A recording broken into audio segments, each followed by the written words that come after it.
The street outside my house doesn't exist on any map. It still gets deliveries. I discovered this oddity while ordering pizza 6 months ago. The delivery guy called, confused and frustrated. "Your address doesn't exist in our system," he explained. "Oakvale Lane isn't showing up on any maps." I guided him by landmarks until he arrived, looking exhausted and bewildered. "That's weird," he muttered, handing me the pizza. "I've delivered around here for 3 years. Never noticed this street before." I laughed it off as a mapping error. The next day, I checked Google Maps out of curiosity. He was right. My street wasn't there.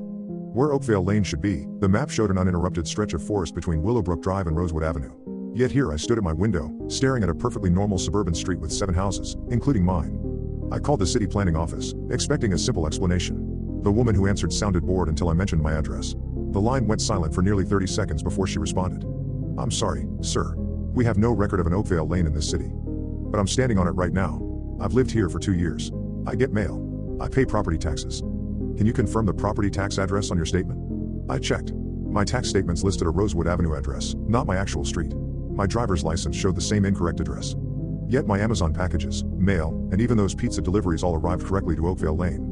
I walked the neighborhood that afternoon, studying my surroundings more carefully than I had in the 2 years since moving in. All 7 houses looked ordinary, different architectural styles, well-maintained yards, cars and driveways. But I realized I'd never spoken to my neighbors beyond a casual wave.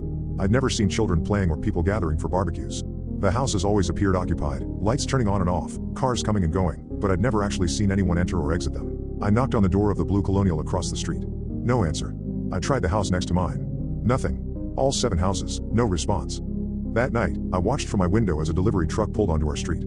It stopped at the house 3 doors down. The driver left a package on the porch and drove away. Nobody came to collect it. The package remained untouched for 3 days before disappearing on the 4th morning. I began tracking the deliveries after that.